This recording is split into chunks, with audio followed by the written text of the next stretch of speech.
ओम नमः शिवाय। शिव पुराण की इस पावन कथा में आप सभी भक्तों का हार्दिक स्वागत है।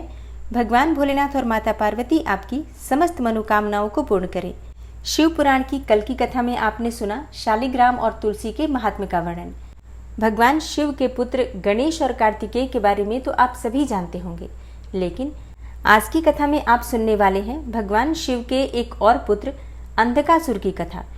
अंधकासुर की उत्पत्ति किस प्रकार से हुई और हाँ, भगवान शिव का पुत्र होने के बावजूद भी इस पुत्र का नाम अंधकासुर अर्थात असुर किस प्रकार से पड़ा, सारी कथा आप आज की वीडियो में सुनने वाले हैं। इसलिए सच्चे मन से भगवान शिव का ध्यान करके इस पावन और परम कल्याणकारी कथा का श्रवण करते हैं।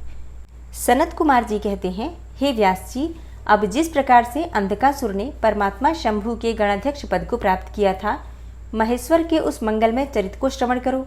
हे मुनीश्वर, अंधकासुर ने पहले शिवजी के साथ बड़ा घोर संग्राम किया था, परंतु पीछे बारंबार सात्विक भाव के उद्रेक से उसने शंभु को प्रसन्न कर लिया, क्योंकि नाना प्रकार की लीलाएं करने वाले शंभु शरणागत रक्षक तथा परम भक्त वत्सल है और उनका महात्म्य तो परम अद्भुत है। व्यास जी ने पूछा, हे ऐश्वर्यशाली मुनिवर, वह अंधक कौन था और भूतल पर किस वीरवान के कुल में उत्पन्न हुआ था? दैत्यों में प्रधान तथा महामनस्वी उस बलवान अंधक का स्वरूप कैसा था और वह किसका पुत्र था? उसने परम तेजस्वी शंभु की गणाध्यक्षता को कैसे प्राप्त किया? यदि अंधक गणेश्वर हो गया तब तो वह परम धन्यवाद का पात्र है। सनत कुमार जी ने कहा, हे मुने, पूर्व काल की बात है, एक समय भक्तों पर कृपा करने वाले तथा देवताओं के चक्रवर्ती सम्राट भगवान शंकर को विहार करने की इच्छा हुई। तब वे पार्वती और गणों को साथ लेकर अपने निवासभूत कैलाश पर्वत से चलकर काशीपुरी में आए। वहां उन्होंने उस पुरी को अपनी राजधानी बनाया और भैरव नामक वीर को उसका रक्षक नियुक्त किया। फिर पार्वती जी के साथ रहते हुए वे भक्त जनों को सुख देने वाली अनेकों प्रकार की लीलाएं करने लगे। एक समय वे अपने वरदान के प्रभाववश अनेकों वीराग्रगण्य गणेश्वरों और शिवा के साथ मंदराचल पर गए और वहां भी तरह तरह की क्रीड़ाएं करने लगे। एक दिन जब प्रचंड पराक्रमी कपर्दी शिव मंदराचल की पूर्व दिशा में बैठे थे, उसी समय गिरिजा ने नर्म क्रीड़ावश उनके नेत्र बंद कर दिए। इस प्रकार जब पार्वती ने मूंगे, सुवर्ण और कमल की प्रभा वाले अपने कर कमलों से हर के नेत्र बंद किए, तब उनके नेत्रों के बंद हो जाने के कारण वहां क्षण भर में ही घोर अंधकार फैल गया। पार्वती के हाथों का महेश्वर के शरीर से स्पर्श होने के कारण शंभु के ललाट में स्थित अग्नि से संतप्त होकर मद जल प्रकट हो गया और जल की बहुत सी बूंदें टपक पड़ी। तदनंतर उन बूंदों ने एक गर्भ का रूप धारण कर लिया। उससे एक ऐसा जीव प्रकट हुआ जिसका मुख विकराल था। वह अत्यंत भयंकर, क्रोधी, कृतघ्न, अंधा, कुरूप, जटाधारी, काले रंग का, मनुष्य से भिन्न, बेडौल और सुंदर बालों वाला था। उसके कंठ से घोर घर घर शब्द निकल रहा था और वह कभी गाता था, कभी हंसता था और कभी रोने लगता था तथा जबड़ों को चाटते हुए नाच रहा था। उस अद्भुत दृश्य वाले जीव के प्रकट होने पर शिव जी मुस्कुराकर पार्वती जी से बोले। श्री महेश्वर ने कहा, हे प्रिय, मेरे नेत्रों को बंद करके तुमने ही तो यह कर्म किया है, फिर तुम इससे भय क्यों कर रही हो? शंकर जी के उस वचन को सुनकर गौरी हंस पड़ी और उनके नेत्रों पर से उन्होंने अपने हाथ हटा लिए। फिर तो वहां प्रकाश छा गया, परंतु उस प्राणी का रूप भयंकर ही बना रहा और अंधकार से उत्पन्न होने के कारण उसके नेत्र भी अंधे थे। तब वैसे प्राणी को प्रकट हुआ देखकर गौरी ने महेश्वर से पूछा। गौरी ने कहा, हे भगवान, मुझे सच सच बताइए कि हम लोगों के सामने प्रकट हुआ यह बेडौल प्राणी कौन है? यह तो अत्यंत भयंकर है। किस निमित्त को लेकर किसने इसकी सृष्टि की है और यह किसका पुत्र है? सनत कुमार जी कहते हैं, हे महर्षि, जब लीला रचने वाली तथा तीनों लोकों की जननी गौरी ने सृष्टिकर्ता की उस अंधी सृष्टि के विषय में यूं प्रश्न किया, तब लीला विहारी भगवान शंकर अपनी प्रिया के उस वचन को सुनकर कुछ मुस्कुराए और इस प्रकार बोले। महेश्वर ने कहा, अद्भुत चरित्र रचने वाली अंबिके, सुनो, जब तुमने मेरे नेत्र मूंद लिए थे, उसी समय यह अद्भुत एवं प्रचंड पराक्रमी प्राणी मेरे पसीने से प्रकट हुआ। इसका नाम अंधक है। तुम ही इसको उत्पन्न करने वाली हो, अतः सखियों सहित तुम्हें करुणापूर्वक इसकी गणों से यथायोग्य रक्षा करते रहना चाहिए। हे आर्य, इस प्रकार बुद्धिपूर्वक विचार करके ही तुम्हें सब कार्य करने चाहिए। सनत कुमार जी कहते हैं, हे मुने, अपने स्वामी के ऐसे वचन सुनकर गौरी का हृदय करुणा से भर गया। वे अपनी सखियों सहित अंधक की अपने पुत्र की भांति नाना प्रकार के उपायों द्वारा रक्षा करने लगी।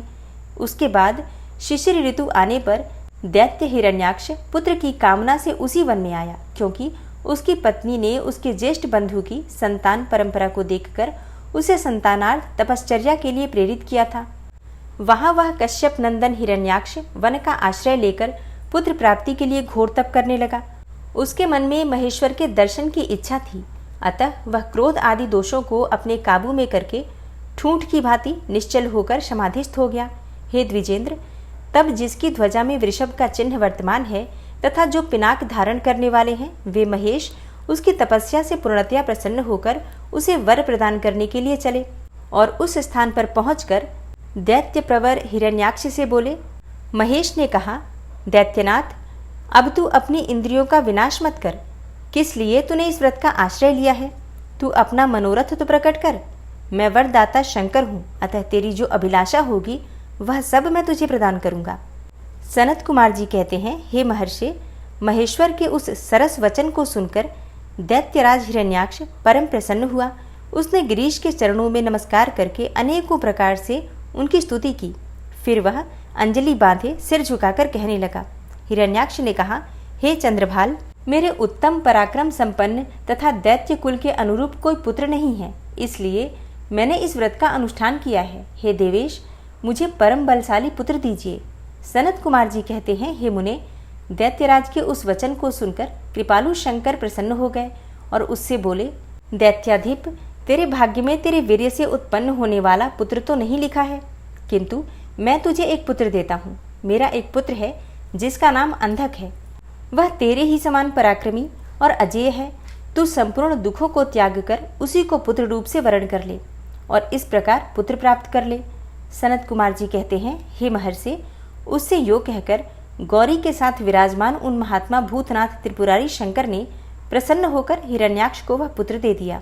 इस प्रकार शिवजी से पुत्र प्राप्त करके वह महामनस्वी दैत्य परम प्रसन्न हुआ। उसने अनेकों स्तोत्रों द्वारा रुद्र की पूजा करके प्रदक्षिणा की और फिर वह अपने राज्य को चला गया। गिरीश से पुत्र प्राप्त कर लेने के बाद वह प्रचंड पराक्रमी दैत्य संपूर्ण देवताओं को जीतकर इस पृथ्वी को अपने देश रसातल में उठा ले गया। तब देवताओं, मुनियों और सिद्धों ने अनंत पराक्रमी विष्णु की आराधना की। फिर तो भगवान विष्णु सर्वात्मक यज्ञमय विकराल वाराह शरीर धारण करके थुथुन के अनेकों प्रहारों से पृथ्वी को विदीर्ण करके पाताल लोक में जा घुसे। वहां उन्होंने कभी न टूटने वाले अपनी अगली दाढ़ों से तथा थुथुन से सैकड़ों दैत्यों का कचूमर निकालकर अपने वज्र सदृश कठोर पाद प्रहारों से निशाचरों की सेना को मथ डाला। तत्पश्चात अद्भुत एवं प्रचंड तेजस्वी विष्णु ने करोड़ों सूर्यों के समान प्रकाशमान सुदर्शन चक्र से हिरण्याक्ष के प्रज्वलित शिर को काट लिया और दुष्ट दैत्यों को जलाकर भस्म कर दिया। यह देखकर देवराज इंद्र को बड़ी प्रसन्नता हुई। उन्होंने उस असुर राज्य पर अंधक को अभिषिक्त कर दिया। फिर महात्मा इंद्र विष्णु को अपनी दाढ़ों द्वारा पाताल लोक से पृथ्वी को लाते हुए देखकर परम प्रसन्न हुए और अपने स्थान पर आकर पूर्ववत स्वर्ग और भूतल की रक्षा करने लगे। इधर वाराह रूप धारण करके उत्तम कार्य करने वाले उग्र रूपधारी श्रीहरि प्रसन्न चित्त हुए समस्त देवों, मुनियों और पद्मयोनि ब्रह्मा द्वारा प्रशंसित होकर अपने लोक को चले गए। इस प्रकार वाराह रूपधारी विष्णु द्वारा असुर राज हिरण्याक्ष के मारे जाने पर समस्त देव, मुनि तथा अन्यान्य सभी जीव सुखी हो गए। सनत कुमार जी आगे कहते हैं, हे व्यास जी, इधर वाराह रूपधारी श्रीहरि के द्वारा इस प्रकार भाई के मारे जाने पर हिरण्यकशिपु शोक और क्रोध से संतप्त हो उठा। श्री हरि के साथ वैर करना तो उसे रुचता ही था, अतः उसने संहार प्रेमी वीर असुरों को प्रजा का विनाश करने के लिए आज्ञा दे दी। तब वे संहार प्रिय असुर स्वामी की आज्ञा को सिर चढ़ाकर देवताओं और प्रजाओं का विनाश करने लगे। इस प्रकार जब उन दुष्ट चित्त वाले असुरों द्वारा सारा देवलोक तहस नहस कर दिया गया, तब देवता स्वर्ग को छोड़कर गुप्त रूप से भूतल पर विचरने लगे। उधर भाई की मृत्यु से दुखी हुए हिरण्यकशिपु ने भाई को जलांजलि देकर उसकी स्त्री आदि को ढाढ़स बंधाया। तत्पश्चात उस दैत्यराज ने अपने लिए विचार किया कि मैं अजेय, अजर और अमर हो जाऊं, मेरा ही एक छत्र साम्राज्य रहे और मेरा प्रतिद्वंदी कोई न रह जाए। यो धारणा बनाकर वह मंदराचल पर गया और वहां एक गुफा में अत्यंत घोर तपस्या करने लगा। उस समय वह पैर के अंगूठे के बल खड़ा था। उसकी भुजाएं ऊपर को उठी थी और दृष्टि आकाश की ओर लगी थी। उसकी तपस्या से संतप्त होकर देवताओं का मुख विकृत हो उठा। वे स्वर्ग को छोड़कर ब्रह्मलोक में जा पहुंचे और उन्होंने ब्रह्मा से अपना दुखड़ा कह सुनाया। हे व्यास जी, उन देवताओं के इस प्रकार कहने पर स्वयंभू ब्रह्मा भृगु और दक्ष आदि के साथ उस दैत्येश्वर के आश्रम पर गए। तब जिसने अपनी तप से संपूर्ण लोकों को संतप्त कर दिया था, उस हिरण्यकशिपु ने वर देने के लिए आए हुए पद्मयोनि ब्रह्मा को अपने सामने उपस्थित देखा। उधर पितामह ने भी उससे कहा, वर मांगो। तब जिसकी बुद्धि मोहित नहीं हुई थी, उस असुर ने विधाता की उस मधुर वाणी को सुनकर इस प्रकार कहा। हिरण्यकशिपु बोला, हे ऐश्वर्यशाली प्रजापति, हे पितामह, मैं चाहता हूँ कि स्वर्ग में, भूतल पर, दिन में, रात में अथवा नीचे कहीं भी शस्त्र, अस्त्र, पाश, वज्र, शुष्क, वृक्ष, पर्वत, जल, अग्नि के रूप में शत्रु के प्रहार से देवता, दैत्य, मुनि, सिद्ध, किंबहुना आप द्वारा रचे हुए जीवों के हाथों मुझे कभी भी मृत्यु का भय न हो। सनत कुमार जी कहते हैं, हे मुने, हिरण्यकशिपु के ऐसे वचन सुनकर पद्मयोनि ब्रह्मा के मन में दया का भाव जागृत हो उठा।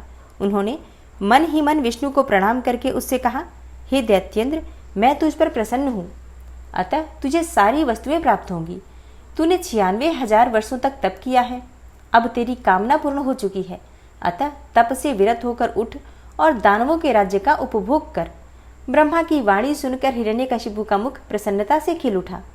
इस प्रकार जब पितामह ने उससे दानव राज्य पर अभिषिक्त कर दिया, तब वह उन्मत्त हो उठा और त्रिलोकी को नष्ट करने का विचार करने लगा। फिर तो उसने संपूर्ण धर्मों का उच्छेद करके संग्राम में समस्त देवताओं को भी जीत लिया। तब देवता भागकर विष्णु के पास जा पहुंचे।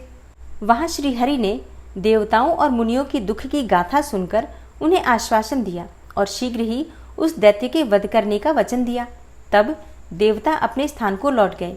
तदनंतर महात्मा विष्णु ने ऐसा रूप धारण किया जो आधा सिंह और आधा मनुष्य का था। वह अत्यंत भयंकर तथा विकराल दिख रहा था। उसका मुख खूब फैला हुआ था, नासिका बड़ी सुंदर थी और नख तीखे थे। गर्दन पर जटाएं लहरा रही थी, दाढ़े ही आयुध थे। उसमें करोड़ों सूर्यों के समान प्रभा छिटक रही थी और उसका प्रभाव प्रलयकालीन अग्नि के सदृश था। अधिक कहाँ तक कहा जाए, वह रूप तो जगन्मय था। इसी रूप से वे भगवान भास्कर के अस्ताचल की शरण लेने पर असुरों की नगरी में प्रविष्ट हुए। उन अतुल प्रभावशाली नृसिंह को देखकर सभी दैत्य एक साथ ही उन पर टूट पड़े। अब उन अद्भुत पराक्रमी नृसिंह ने महाबली दैत्यों के साथ युद्ध करके बहुतों को मार डाला और बहुतों को पकड़कर तोड़ मरोड़ दिया और फिर वे उस नगर में घूमने लगे। तब उन सर्वमय सिंह को देखकर दैत्यराज के पुत्र प्रहलाद ने राजा से कहा, यह मृगेंद्र तो जगन्मय दिख रहा है, ये यहाँ किस लिए आया है? प्रहलाद ने पुनः कहा, हे पिताजी, मुझे तो ऐसा प्रतीत हो रहा है कि ये भगवान अनंत हैं और नृसिंह का रूप धारण करके आपके नगर में प्रविष्ट हुए हैं, क्योंकि मुझे इनकी मूर्ति बड़ी विकराल दिख रही है। अतः आप युद्ध से हटकर इनकी शरण में जाइए। इनसे बढ़कर त्रिलोकी में दूसरा कोई योद्धा नहीं है, इसलिए आप इन मृगेंद्र के सामने झुककर अपने राज्य का उपभोग कीजिए। अपने पुत्र की बातें सुनकर उस दुरात्मा ने उससे कहा, बेटा, क्या तू भयभीत हो गया है? अपने पुत्र से जो कहकर दैत्यों के अधिपति राजा हिरण्यकशिपु ने महाबली दैत्यों को आज्ञा देते हुए कहा, वीरो, तुम लोग इस बेडौल भ्रिकुटी और नेत्र वाले सिंह को पकड़ लो।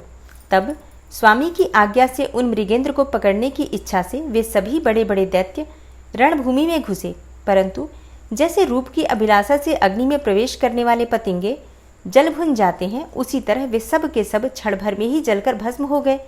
दैत्यों के दग्ध हो जाने पर भी वह दैत्यराज संपूर्ण शस्त्र, अस्त्र, शक्ति, वृष्टि, पाश, अंकुश और पावक आदि से उन मृगेंद्र के साथ लोहा लेता ही रहा। इस प्रकार बहुत काल तक भयानक युद्ध हुआ। अंत में उन नृसिंह ने वज्र के समान कठोर अपनी अनेकों भुजाओं से उस दैत्य को पकड़ लिया और उसे अपने जानुओं पर लिटाकर दानवों के मर्म को विदीर्ण करने वाले नखांकुरों से उसकी छाती चीर डाली तथा खून से लथपथ हुए उसके हृदय कमल को निकाल लिया। फिर तो उसी क्षण उसके प्राण पखेरु उड़ गए। तब भगवान नृसिंह ने बारंबार के आघात से जिसके सारे अंग चूर चूर हो गए थे, उस काष्ठभूत दैत्य को छोड़ दिया। उस समय उस देव शत्रु के मारे जाने पर उन्हें बड़ी प्रसन्नता हुई। उसी अवसर पर प्रहलाद ने आकर उनके चरणों में सिर झुकाया। तब अद्भुत पराक्रमी विष्णु ने प्रहलाद को बुलाकर उन्हें दैत्यों के राज्य पर अभिषिक्त कर दिया और स्वयं अतर्कित गति को प्राप्त हो गए, अर्थात अंतर्ध्यान हो गए। तदनंतर पितामह आदि समस्त सुरेश्वर परम प्रसन्न होकर अपना कार्य सिद्ध करने वाले पूजनीय भगवान विष्णु को उसी दिशा में प्रणाम करके अपने अपने धाम को चले गए। हे विप्रवर, प्रसंगवश मैंने रुद्र से अंधक की उत्पत्ति, वाराह से हिरण्याक्ष की मृत्यु, नृसिंह के हाथों उसके भाई का विनाश और प्रहलाद की राज्य प्राप्ति का वर्णन कर दिया। हे द्विज श्रेष्ठ, अब मैं शिव की कृपा से प्राप्त हुए अंधक के प्रभाव का, शंकर जी के साथ उसके युद्ध का और पीछे जिस प्रकार उसे महेश के गणाध्यक्ष पद की प्राप्ति हुई उस कथा का वर्णन करता हूँ, तुम ध्यानपूर्वक सुनो। सनत कुमार जी कहते हैं, हे मुनिवर, एक समय हिरण्याक्ष का पुत्र अंधक अपने भाइयों के साथ विहार में संलग्न था। उसी समय उसके कामासक्त मदांध भाइयों ने उससे कहा, अरे अंधे, तुम्हें तो अब राज्य से क्या प्रयोजन है। हिरण्याक्ष तो मूर्ख ही था, जो उसने घोर तप द्वारा शंकर जी को प्रसन्न करके भी तुम जैसे कुरूप, बेडौल, कलिप्रिय और नेत्रहीन को प्राप्त किया। ऐसे तुम राज्य के भागी तो हो ही नहीं सकते, क्योंकि भला तुम ही विचार करो कि कहीं दूसरे से उत्पन्न हुआ पुत्र भी राज्य पाता है। सच पूछो तो निश्चय ही इस राज्य के भागी हम ही लोग हैं। सनत कुमार जी कहते हैं, हे मुने, उन लोगों की ये बातें सुनकर अंधक दीन हो गया। फिर उसने स्वयं ही बुद्धिपूर्वक विचार करके तरह तरह की बातों से उन्हें शांत किया और रात के समय वह निर्जन वन में चला गया। वहां उसने हजारों वर्षों तक घोर तप करके अपने शरीर को सुखा डाला और अंत में उस शरीर को अग्नि में होम देना चाहा। तब ब्रह्मा जी ने उसे वैसा करने से रोककर कहा, हे दानव, अब तू वर मांग ले। सारे संसार में जिस दुर्लभ वस्तु को प्राप्त करने की तेरी अभिलाषा हो उसे तू मुझसे ले ले। पद्मयोनि ब्रह्मा के वचन को सुनकर वह दैत्य दीनता एवं नम्रता पूर्वक कहने लगा, हे भगवान, जिन निष्ठुरों ने मेरा राज्य छीन लिया है वे सब दैत्य आदि मेरे भृत्य हो जाएं। मुझे अंधे को दिव्य चक्षु प्राप्त हो जाए। इंद्र आदि देवता मुझे कर दिया करें, अर्थात टैक्स दिया करें, और देवता, दैत्य, गंधर्व, यक्ष, नाग, मनुष्य, दैत्यों के शत्रु नारायण, सर्वमय शंकर तथा अन्यान्य किन्हीं भी प्राणियों से मेरी मृत्यु ही न हो। उसके उस अत्यंत दारुण वचन को सुनकर ब्रह्मा जी सशंकित हो उठे और उससे बोले।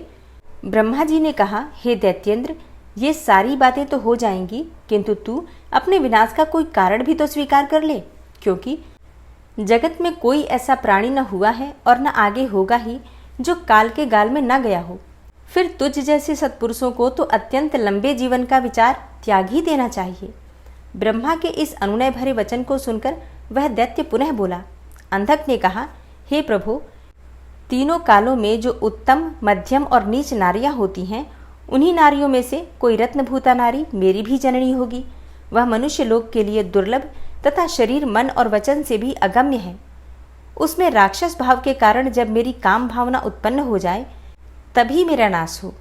उसकी बात सुनकर स्वयंभू भगवान ब्रह्मा को महान आश्चर्य हुआ।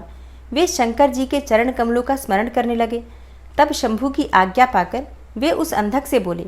ब्रह्मा जी ने कहा, हे दैत्यवर, तू जो कुछ चाहता है तेरे वे सभी सकाम वचन पूर्ण होंगे। हे दैत्येंद्र, अब तू उठ, अपना अभिष्ट प्राप्त कर और सदा वीरों के साथ युद्ध करता रहे। सनत कुमार जी आगे कहते हैं, हे मुनीस, हिरण्याक्ष पुत्र अंधक के शरीर में नसें और हड्डियां ही शेष रह गई थी। वह ब्रह्मा के ऐसे वचन को सुनकर शीघ्र ही भक्ति पूर्वक उन लोकेश्वर के चरणों में लौट गया और इस प्रकार बोला। अंधक ने कहा, हे विभो, जब मेरे शरीर में नसें और हड्डियां मात्र ही शेष रह गई हैं, तब भला इस देह से शत्रु सेना में प्रवेश करके मैं कैसे युद्ध कर सकूंगा। अतः अब आप अपने पवित्र हाथ से मेरा स्पर्श करके इस शरीर को मांसल बना दीजिए। सनत कुमार जी कहते हैं, हे महर्षि, अंधक की प्रार्थना सुनकर ब्रह्मा जी ने अपने हाथ से उसके शरीर का स्पर्श किया और फिर वे मुनिगणों तथा सिद्ध समूहों से भली भांति पूजित होकर देवताओं के साथ अपने धाम को चले गए।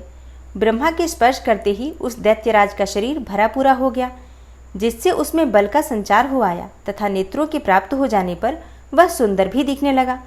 तब उसने प्रसन्नतापूर्वक अपने नगर में प्रवेश किया। उस समय प्रहलाद आदि श्रेष्ठ दानवों ने जब उसे वरदान प्राप्त करके आया हुआ जाना, तब वे सारा राज्य उसे समर्पित करके उसके वशवर्ती भृत्य हो गए। इसके बाद अंधक सेना और भृत्य वर्ग को साथ लेकर स्वर्ग को जीतने के लिए गया। वहां संग्राम में समस्त देवताओं को पराजित करके उसने वज्रधारी इंद्र को अपना करद बना लिया। उसने यत्र तत्र बहुत सी लड़ाइयां लड़कर नागों, सुपर्णों, श्रेष्ठ राक्षसों, गंधर्वों, यक्षों, मनुष्यों, बड़े बड़े पर्वतों, वृक्षों और सिंह आदि समस्त चौपायों को भी जीत लिया। यहाँ तक कि उसने चराचर त्रिलोकी को अपने वश में कर लिया। इसके बाद वह रसातल में, भूतल पर और स्वर्ग में जितनी सुंदर रूप वाली नारियां थीं, उनमें से हजारों को, जो अत्यंत दर्शनीय तथा अपने अनुकूल थी, साथ लेकर विभिन्न पर्वतों पर तथा नदियों के रमणीय तटों पर विहार करने लगा। दैत्यराज अंधक सदा दुष्टों का ही संग करता था। उसकी बुद्धि मद से अंधी हो गई थी, जिससे उस मूढ़ को इसका कुछ भी ज्ञान नहीं रह गया कि परलोक में उसकी आत्मा को सुख देने वाला भी कोई कर्म करना चाहिए। इस प्रकार वह महामनस्वी दैत्य उन्मत्त होकर और अपने सारे प्रधान पुत्रों को कुतर्कवाद से पराजित करके दैत्यों सहित संपूर्ण वैदिक धर्मों का विनाश करता हुआ विचरण करने लगा। वह धन के मद से अभिभूत होकर वेद, देवता, ब्राह्मण और गुरु आदि किसी को भी नहीं मानता था। प्रारब्धवश उसकी आयु समाप्त हो चुकी थी। इसी से वह स्वेच्छाचार से प्रवृत्त हो व्यर्थ में ही अपनी आयु के शेष दिन गंवाता हुआ रमण कर रहा था। उस दानव श्रेष्ठ के 3 मंत्री थे, जिनका नाम था दुर्योधन, वैधस और हस्ती। एक समय उन तीनों ने उस पर्वत के किसी रमणीय स्थान पर एक परम रूपवती नारी को देखा। उसे देखकर वे शीघ्रगामी श्रेष्ठ दैत्य हर्षमग्न होकर तुरंत ही महादैत्यपति वीरवर अंधक के पास पहुंचे और बड़े प्रेम से उस देखी हुई घटना का वर्णन करने लगे। मंत्रियों ने कहा, हे दैत्येंद्र, यहाँ एक गुफा के भीतर हमने एक मुनि को देखा है। ध्यानस्थ होने के कारण उसके नेत्र बंद हैं। वह बड़ा रूपवान है। उसके मस्तक पर अर्धचंद्र की कला अपनी छटा बिखेर रही है और कमर में गजेंद्र की खाल बंधी हुई है। बड़े बड़े नाग उसके सारे शरीर में लिपटे हुए हैं। खोपड़ियों की माला ही उस जटाधारी का आभूषण है। उसके हाथ में त्रिशूल है तथा एक विशाल धनुष और बाण तोड़ीर भी वह धारण किए हुए है। उसका अक्षसूत्र स्पष्ट दिख रहा है। उसके 4 भुजाएं तथा लंबी लंबी जटाएं हैं। वह खड्ग, त्रिशूल और लकुट धारण किए हुए हैं। उसकी आकृति अत्यंत गौर है और उस पर भस्म का अनुलेप लगा हुआ है। वह अपने उत्कृष्ट तेज से सुशोभित हो रहा है। इस प्रकार उस श्रेष्ठ तपस्वी का सारा वेश ही अद्भुत है। उससे थोड़ी ही दूर पर हमने एक और पुरुष को देखा है, जो विकराल वानर सा है। उसका मुख बड़ा भयंकर है। वह सभी आयुध धारण किए हुए हैं, परंतु उसका हाथ रुक्ष है। वह उस तपस्वी की रक्षा में तत्पर है। उसके पास ही एक बूढ़ा सफेद रंग का बैल भी बैठा है। उस बैठे हुए तपस्वी के पार्श्व भाग में हमने एक शुभ लक्षण संपन्ना नारी को भी देखा है। वह भूतल पर रत्न स्वरूपा है। उसका रूप बड़ा मनोरम है और तरुणी होने के नाते वह मन को मोह लेती है। मूंगे, मोती, मणि, सुवर्ण, रत्न और उत्तम वस्त्रों से वह सुसज्जित है। उसके गले में सुंदर मालाएं लटक रही हैं। कहाँ तक कहें, वह इतनी सुंदरी है कि जिसने उसे एक बार देख लिया, उसी का नेत्र धारण करना सफल है। उसे फिर इस लोक में अन्य वस्तुओं को देखने से क्या प्रयोजन है। वह दिव्य नारी पुण्यात्मा मुनिवर महेश की मान्या एवं प्रियतमा भार्या है। हे दैत्येंद्र, आप तो उत्तमोत्तम रत्नों का उपभोग करने वाले हैं, अतः उसे यहाँ बुलवाकर देखिए। वह आपके भी देखने योग्य है। सनत कुमार जी कहते हैं, हे मुनिश्रेष्ठ, मंत्रियों के उन वचनों को सुनकर दैत्यराज अंधक कामातुर हो उठा। उसके सारे शरीर में कंप छा गया। फिर तो उसने तुरंत ही दुर्योधन आदि को उस मुनि के पास भेजा। मंत्रियों ने वहां जाकर मुनीश्वर को प्रणाम करके उनसे अंधकासुर का संदेश कहा तथा बदले में शिवजी का उत्तर सुनकर वे लौटकर अंधक से बोले। मंत्रियों ने कहा, हे राजन, आप तो संपूर्ण दैत्यों के स्वामी हैं, फिर भी उस महान पराक्रमी वीरवर तपस्वी मुनि ने अपनी बुद्धि से त्रिलोकी को तृण के समान समझकर हंसते हुए आपके लिए ऐसी बातें कही है। उस निशाचर का शौर्य और धैर्य अस्थिर है। वह दानव, कृपण, सत्वहीन, क्रूर, कृतघ्न और सदा ही पाप कर्म करने वाला है। क्या उसे सूर्यपुत्र यम का भय नहीं है?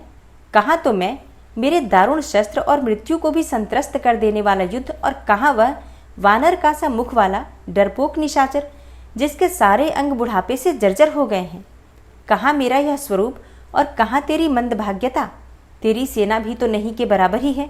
फिर भी यदि तुझमें कुछ सामर्थ्य हो तो युद्ध के लिए तैयार हो जा और आकर कुछ अपनी करतूत दिखा।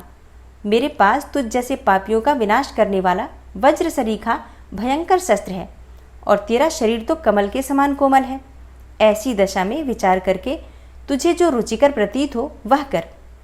सनत कुमार जी कहते हैं, हे मुनिवर, मंत्रियों की बातें सुनकर माता पार्वती पर मोहित हुआ वह कामांध राक्षस विशाल सेना लेकर चल दिया और वहां पहुंचकर नंदीश्वर से युद्ध करने लगा। बड़ा भयानक युद्ध हुआ।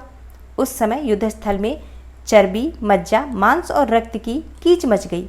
वहां सिर कटे हुए धड़ नाच रहे थे और कच्चा मांस खाने वाले जानवर चारों ओर व्याप्त हो गए थे, जिससे वह बड़ा भयंकर लग रहा था। थोड़ी ही देर में दैत्य भाग खड़े हुए। तब पिनाकधारी भगवान शंकर दक्ष कन्या सती को भली भांति धीरज बंधाते हुए बोले, हे प्रिय, मैंने जो पहले अत्यंत भयंकर महान पशुपत व्रत का अनुष्ठान किया था, उसमें रात दिन तुम्हारे प्रसंगवश जो हमारी सेना का विनाश हुआ है, यह विघ्न सा आ पड़ा है। हे देवी, मरण धर्मा प्राणियों का जो अमरों पर आक्रमण हुआ है, वह मानो पुण्य का विनाश करने वाला कोई ग्रह प्रकट हो गया है।